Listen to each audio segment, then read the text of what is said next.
Ça, c'est de la nourriture écologique. Tu veux essayer? Mais bon, on importe quand même beaucoup de nourriture. C'est peut-être dans l'intérêt de la Russie que le Groenland devienne indépendant. Un Groenland indépendant serait susceptible de discuter avec ceux qui le souhaitent. Aujourd'hui, nous sommes contraints de négocier avec les amis des Danois. Nous ne sommes pas autorisés à discuter avec d'autres pays. Le Danemark est un très bon ami des États-Unis. Et le Danemark a toujours autorisé les Américains à faire ce qu'ils voulaient au Groenland.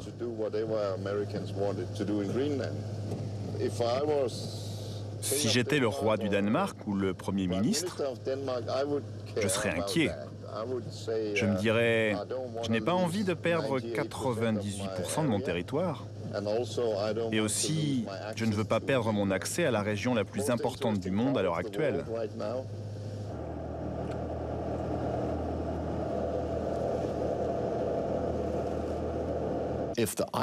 Si la banquise disparaît au pôle Nord ou autour du pôle Nord, une nouvelle mer apparaîtra. Les conséquences pour le commerce international seront extraordinaires, inouïes. Les grands explorateurs ont longtemps cherché, au péril de leur vie, ce passage entre Atlantique et Pacifique. Un passage bloqué l'hiver par la banquise et l'été par les glaces dérivantes. Mais avec la fonte de la calotte glaciaire, cette nouvelle voie maritime entre l'Europe et l'Asie s'ouvre enfin. Aujourd'hui, lorsqu'un cargo veut rallier Shanghai à Rotterdam, il n'a que deux possibilités. Mettre le cap à l'ouest, pendant 23 300 km, et passer par le canal de Panama. Ou bien faire route à l'est, pendant 21 200 km, et rejoindre ainsi l'Europe par le canal de Suez. Avec la fonte de la banquise, deux nouvelles routes sortent des glaces qui permettront d'acheminer les trésors de l'Arctique. Le passage du nord-ouest à travers l'archipel arctique canadien et le passage du nord-est qui longe les côtes de la Sibérie.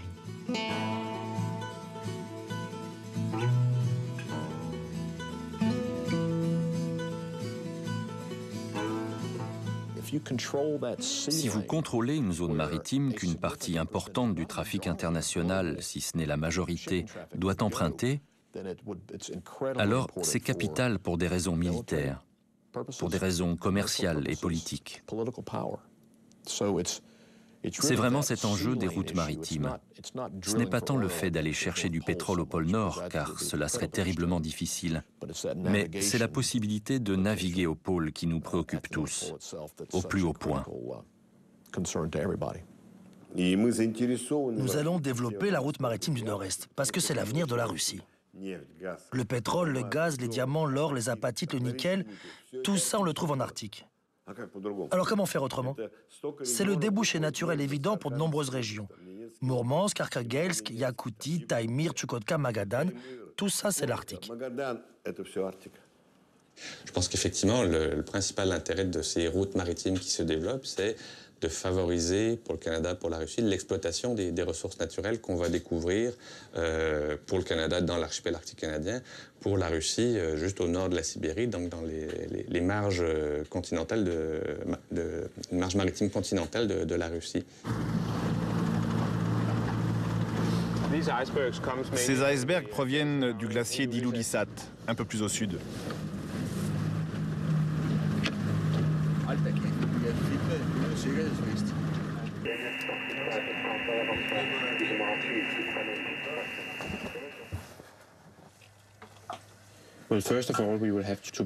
Dans un premier temps, nous devrons acheminer le pétrole de notre zone d'exploitation vers la côte.